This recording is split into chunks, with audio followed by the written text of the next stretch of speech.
de la part de Dieu. Je ne m'attendais pas à prêcher ce soir, mais Dieu connaît toutes choses. Et Dieu est Dieu, Dieu reste Dieu. Et lui, la Bible dit qu'il connaît les profondeurs des cœurs. La Bible dit c'est lui qui change les temps et les circonstances. C'est lui qui renouvelle les forces.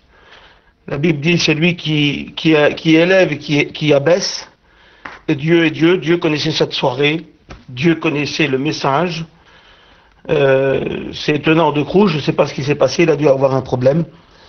Mais Dieu connaît toutes choses. Et Dieu est Dieu. Et nous limitons Dieu parfois parce que nous voyons les ténèbres s'abattre sur nous, les nuages sont là. Et puis, nous sommes chrétiens, nous aimons Dieu dans notre cœur, et quand l'épreuve est là, notre foi est mise à rude épreuve, et parfois on a du mal à faire confiance à Dieu. Et c'est vrai, soyons honnêtes avec nous-mêmes, n'essayons pas de jouer un rôle ou de tricher quoi que ce soit. Nous sommes ce que nous sommes ce soir et nous sommes tous devant Dieu. La Bible est ouverte devant moi, la parole de Dieu est ouverte devant moi. Nous allons lire la parole, nous allons prêcher la parole de Dieu, ce livre vivant, permanent, qui a traversé les âges, qu'il est de toute éternité. Tout passera, la parole restera. Et nous sommes tous devant Dieu. Nous sommes actuellement 231 connectés. Et nous sommes tous devant Dieu. Et nous avons tous nos lots de souffrances, nos lots de difficultés, nos lots d'épreuves. Nous portons tous des fardeaux et nous voulons que Dieu nous bénisse. Et nous sommes devant lui, nous n'avons rien à cacher. Si tu es renfermé dans ton camping, dans ta voiture, Dieu te voit. Si tu pourras aller dans les profondeurs des mers, Dieu est là-bas. Dans les profondeurs des abîmes, Dieu y est. Dans les hauteurs du ciel, Dieu y est. Dieu est partout et nous essayons parfois de se faufiler pour essayer de croire que Dieu nous a pas vus ou que Dieu nous a oubliés. C'est faux tout ça. Nous sommes devant lui avec nos lots de souffrance et nous supplions Dieu de venir nous aider. Il est le Dieu de toute éternité. C'est le Dieu qui est et qui restera. Nous sommes devant lui pauvres parfois, difficile de marcher. Parfois c'est pas facile, c'est vrai. Mais Dieu nous aime. Dieu connaît nos douleurs, nos souffrances. Il est écrit dans le livre de Deutéronome, chapitre 31 et verset 6. C'est marqué comme ça. C'est marqué que l'Éternel nous abandonnera pas. Non, l'Éternel nous abandonnera pas, car il est notre Dieu. Il est celui qui nous aime. Et il est celui qui prend soin de nous. Celui qui a le dernier mot, c'est pas le diable. Le diable est une marionnette. Le diable est là pour essayer de nous faire du mal, mais Dieu est au-dessus de tout quand même. Dieu est au-dessus de tout. Faisons-lui confiance. J'aimerais qu'on lise un verset puissant de la parole de Dieu. Un verset fort, fort, fort, fort, fort, fort. Tous les versets de la Bible sont forts. Tous les versets de la parole de Dieu sont puissants si on y met notre cœur et notre foi dedans. Parfois, nous lisons là un verset comme un livre de recettes, pardonnez-moi l'expression. Tellement chargé par les douleurs de la vie, les souffrances et ce qu'on écoute.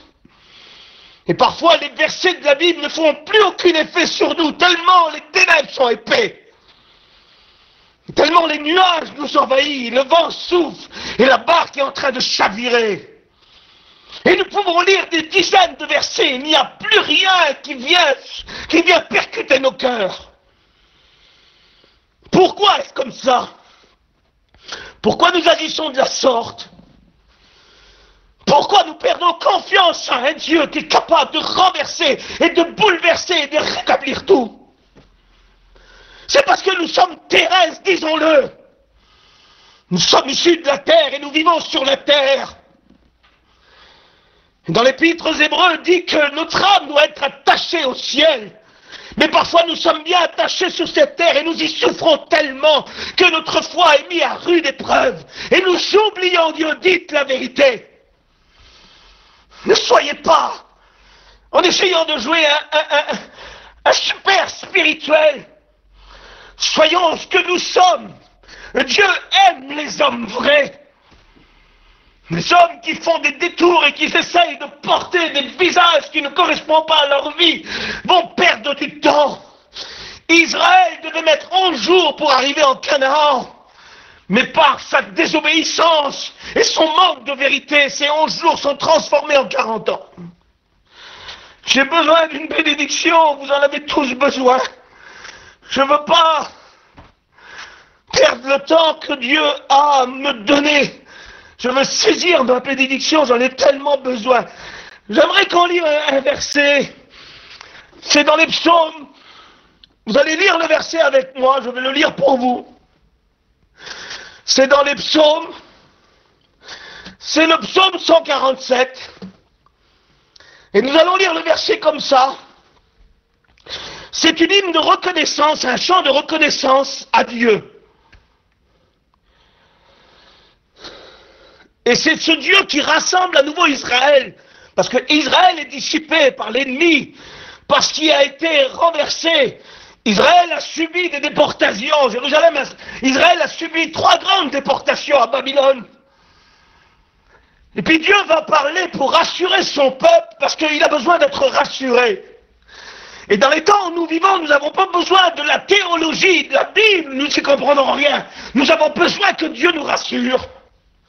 Que Dieu vienne nous porter dans nos douleurs et nos souffrances et nous rappeler, Dieu veut nous rappeler qui il est ce soir, de quoi il est capable, de quoi ce qu'il peut faire. Nous sommes tellement chargés par ce problème que Dieu, nous le pensons qu'il ne pourra pas le résoudre, mais ça c'est un mensonge. Nous voulons que ce soir, Dieu va nous rappeler à travers sa parole ce qu'il est capable de faire, ce qu'il est capable de rétablir, ce qu'il est capable et de quoi il est capable de faire. Dieu est Dieu, je vous le rappelle, c'est le Dieu de l'univers, le Dieu de toute éternité. Écoutez, on va lire ensemble ce merveilleux psaume 147 et il commence comme ça. C'est une hymne à la reconnaissance envers Dieu, je le redis. Et Dieu est en train de rappeler à Israël qui il est. Et voilà, on lit ensemble. Louez l'Éternel, car il est bon de célébrer notre Dieu. Oui, Seigneur. Louez l'Éternel, car il est bon de célébrer notre Dieu. Louez l'Éternel, Église de Jésus-Christ, car Dieu nous dit qu'il est bon de louer et de célébrer Dieu. Parce que quand la louange vient percuter nos vies, et quand la louange arrive puissamment dans nos cœurs, ça apporte la légèreté, ça apporte la bonté, ça apporte un renouvellement sur nos vies. Les ténèbres vont se dissiper quand des hommes se mettent à louer Dieu. Les ténèbres vont disparaître car le diable a en horreur la louange. Et Dieu nous rappelle ce soir, il est bon de me louer, il est bon de louer l'Éternel, même dans la situation dont tu te trouves là, maintenant, dans l'épaisse ténèbres, tu pourrais couper les ténèbres au couteau tellement tu ne vois plus rien. Mais l'Éternel te rappelle, il est bon de louer l'Éternel. Et on continue ensemble. Notre Dieu, oui, notre Dieu, il est le Dieu, il est à nous. Il nous a racheté à un prix divin.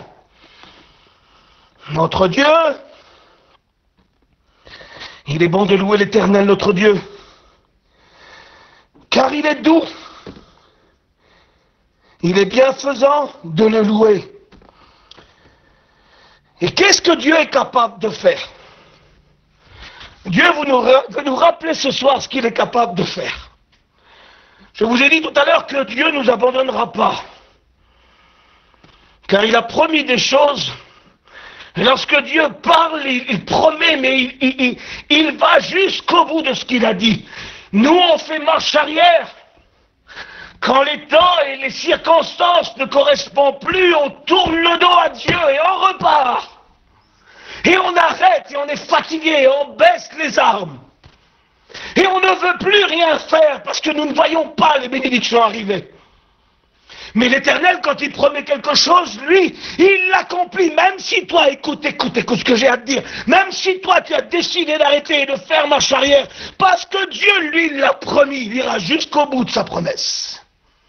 Même si tu t'es arrêté tout de suite là, maintenant, et que tu as décidé de dire non, c'est terminé, non, je ne prêcherai plus, non, je ne prierai plus, non, je n'irai plus à la réunion, même si tu as dit ça dans ton cœur, eh ben Dieu, lui, t'a promis des choses, et même si toi tu t'es arrêté, lui va aller jusqu'au bout de ce qu'il a dit.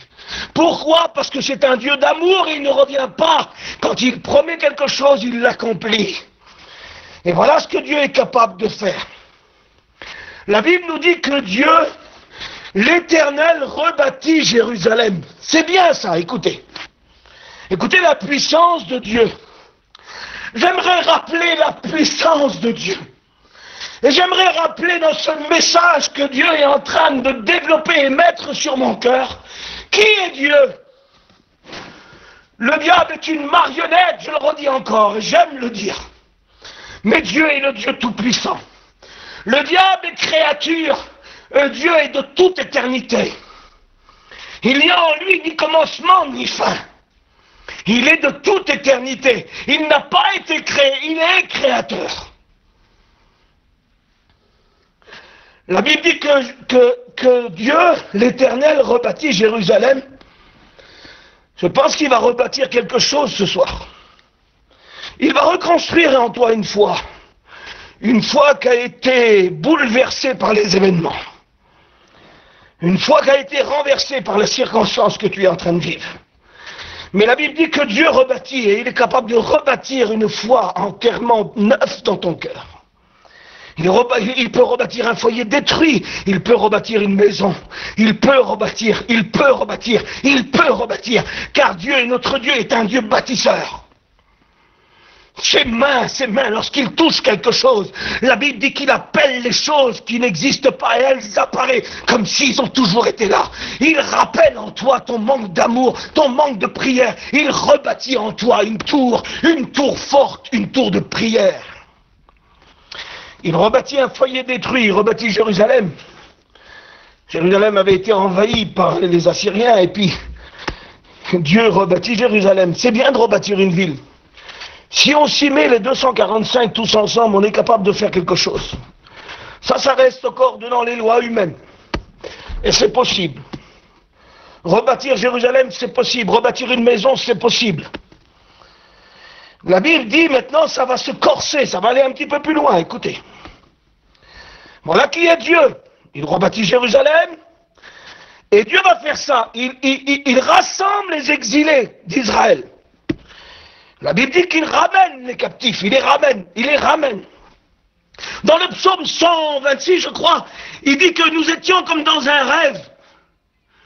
Quand ceux qui sont revenus de la captivité, et c'est marqué comme ça, nous étions comme ceux qui font un rêve. Eh bien, le rêve qu'il y a dans ton cœur, le rêve que tu espères, voir ton foyer fleurir, ton foyer béni, voir ton mari revenir du gouffre du diable, voir tes enfants délivrés, c'est un rêve. Seul Dieu peut le mettre à exécuter. À exécution, c'est Dieu qui peut le faire, c'est tout. Il n'y a que lui. Il n'y a que Dieu. Je prêche de tout mon cœur en disant que Dieu est capable de ramener nos captifs. Quand Israël est revenu de la captivité, quand les captifs de Sion sont revenus à Jérusalem, nous étions ceux qui font un rêve. Lorsque tu vas te réveiller un matin et qu'on va venir frapper à ta porte et qu'on va dire « Hier soir, il s'est passé quelque chose. Dieu a intervenu dans la vie de ton mari, dans la vie de ton fils, de ta fille. » Et tu la vois arriver avec un visage transformé, avec un visage qui n'est plus le même, avec un cœur changé. Ça, c'est le rêve que tu as dans ton cœur. Et Dieu va le mettre à exécution. Il faut continuer à prier. Oui, il ne faut pas s'arrêter. Bien que le diable se ronge sur nous. Pour qu'on s'arrête, mais on ne s'arrêtera pas. Parce que Dieu est en train de renouveler. Il renouvelle. L'Éternel, il rassemble les exilés d'Israël.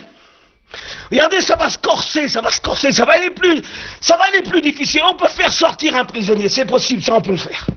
Rebâtir une ville, sortir un prisonnier, on peut le faire. Maintenant, écoutez, ça va aller un petit peu dans les profondeurs. Parce que Dieu aime aller dans les profondeurs. Et Dieu ne travaille pas en superficiel, c'est pas un Dieu superficiel. Et Dieu, quand il travaille, c'est dans les profondeurs. Quand il fait un travail sur un homme, c'est dans les profondeurs. Nous voulons voir une main levée, mais au préalable, juste avant ça, il s'est fait un travail du Saint-Esprit en profondeur dans les cœurs. Quand un homme arrive et qu'il est libre, c'est parce que Dieu a fait un travail que les pasteurs n'ont pas fait, que les chrétiens n'ont pas fait, que seul le Saint-Esprit a fait. Et maintenant, ça va se corser, écoutez. Il guérit ceux qui ont le cœur brisé. Alors, rebâtir une ville, faire sortir les exilés de prison, c'est possible, mais guérir un cœur brisé, ça, c'est le domaine du divin. Et personne ne peut rentrer dans ce domaine-là par Dieu.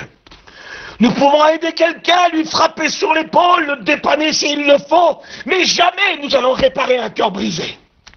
Jamais, jamais, jamais, jamais, jamais nous allons réparer un cœur brisé. Et là, nous sommes en train de rentrer dans le verset, nous sommes en train de rentrer dans le caractère de Dieu, nous sommes en train de rentrer dans le divin, nous sommes en train de rentrer dans l'impossible. Et Dieu nous emmène dans l'impossible. Regarde, nous avons ce Dieu merveilleux. Il nous dans l'impossible. Mais pourquoi tu veux nous emmener là ce soir? Parce que moi, Donald, je suis le Dieu de l'impossible. Seul moi a dit, rien n'est impossible à Dieu dans l'évangile de Luc. Alors nous allons rentrer ensemble, nous rentrons ensemble dans ce message où Dieu veut nous emmener. Il guérit ceux qui ont le cœur brisé. C'est marqué comme ça, dans le verset. Et il pense leurs blessures. Comment est-ce possible qu'un père qui est en train de pleurer un fils et que le cœur a été déchiré par la séparation, il n'y a plus de mots, il n'y a plus rien pour essayer d'encourager. Nous avons la bouche fermée. Mais Dieu, lui, plonge dans ce cœur-là qui a été détruit par les événements de la vie. Et il y va, il aime ces cœurs-là. C'est pas qu'il est... Il aime les personnes, parce que la Bible dit que quand Jésus s'approchait, il était ému de compassion. Et là, il est en train de venir avec ses mains d'amour, parce que ces cœurs-là ont besoin d'être soignés. Et mon Dieu est un grand docteur. Le plus grand des docteurs, le plus grand des professeurs. Il est le médecin divin qui répare les cœurs brisés, qui ponce les plaies. Voilà qui est Dieu. Et maintenant, écoutez, on va aller faire un petit tour dans l'espace.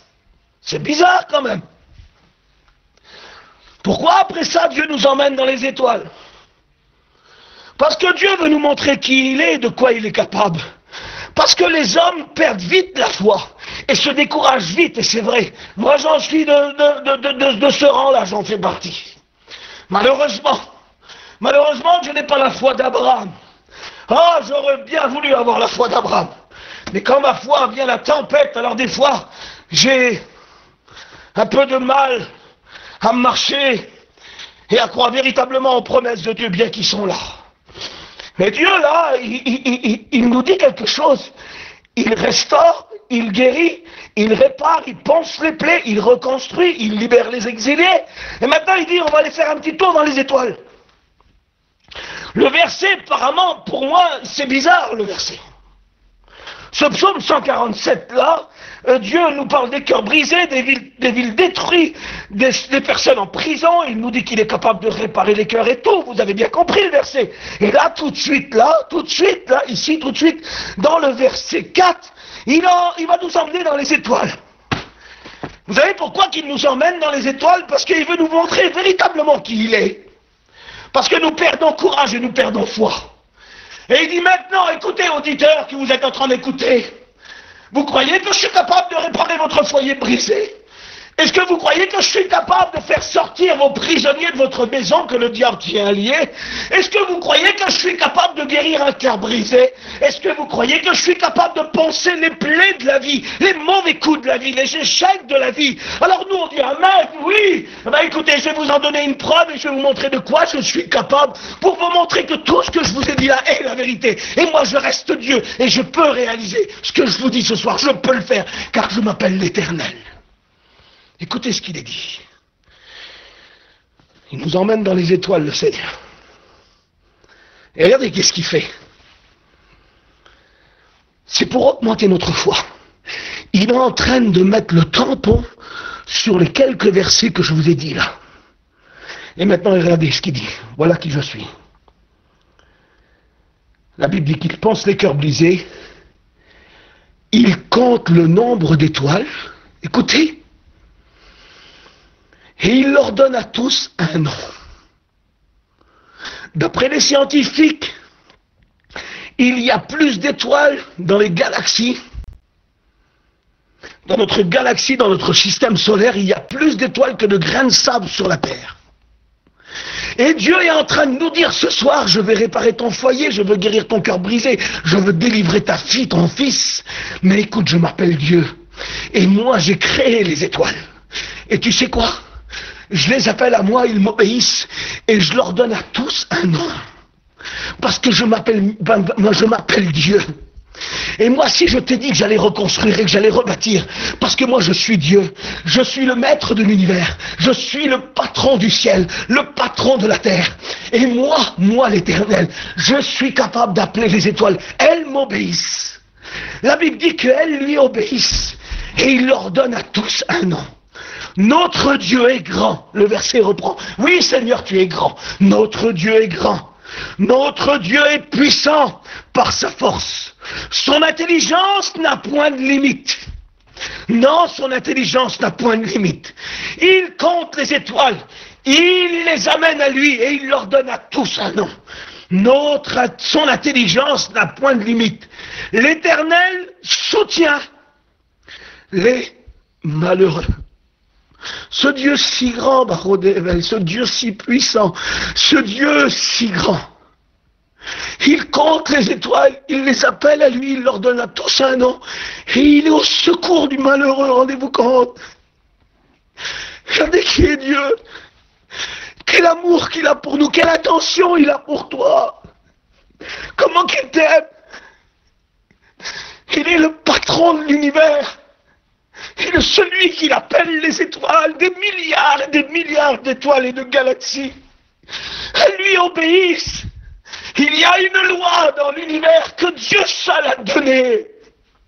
Cette loi-là, c'est lui. Et les étoiles lui obéissent. Et pour nous, regardez, le verset continue. Il soutient les malheureux. La Bible dit quelle intention qu'il a pour nous, Seigneur. Jésus, tu nous rappelles ce soir que tu es Dieu. Nous devons te faire confiance.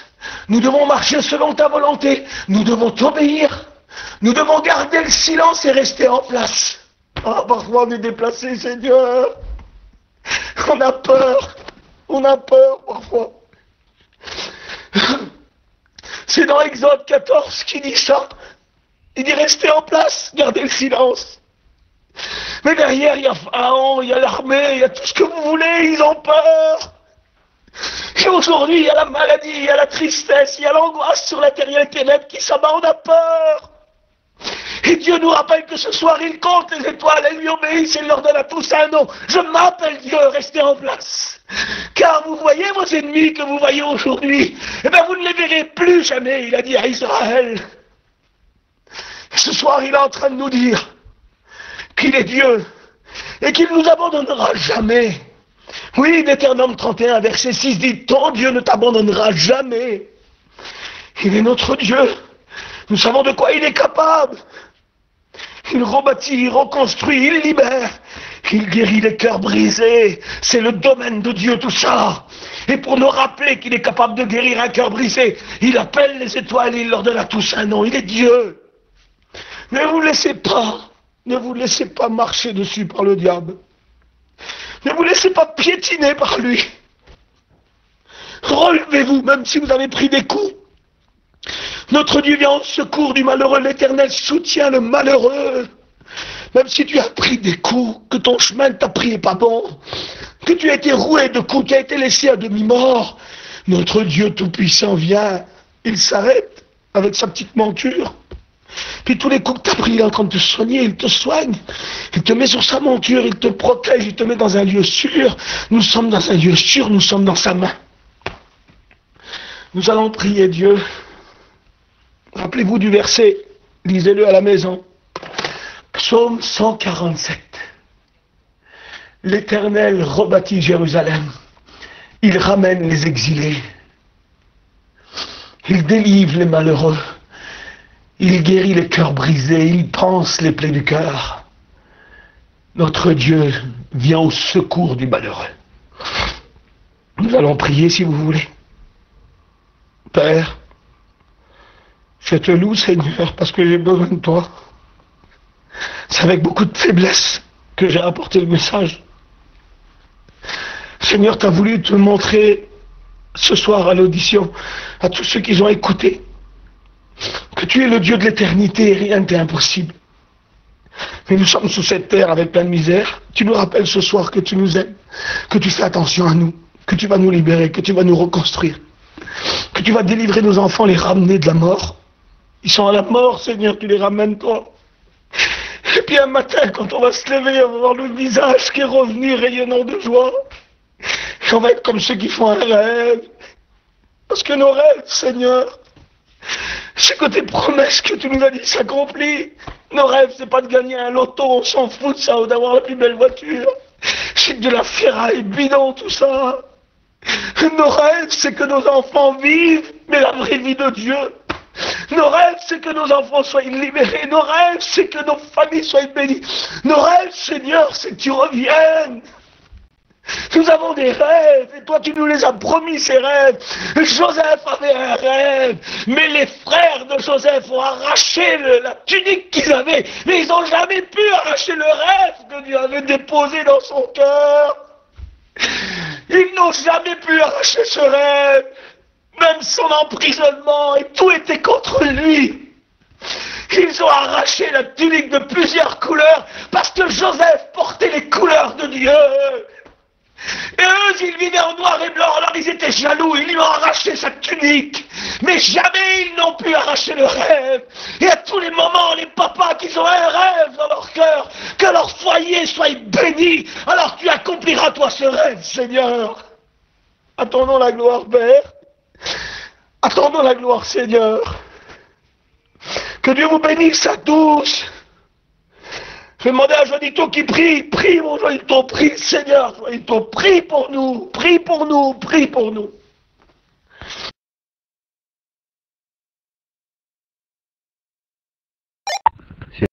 Seigneur, merci pour ce message.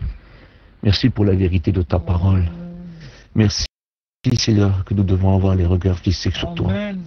Merci qu'on ne doit pas baisser les bras. Merci qu'on doit courir. C'est plus le moment de se traîner.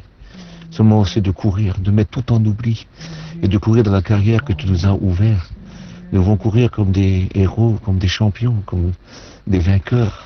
Nous devons courir avec l'amour qui nous motive, parce qu'on t'aime, Seigneur. Au-delà de tout ce que tu nous donnes, au-delà de tout ce que tu veux nous donner, au-delà de toutes les promesses.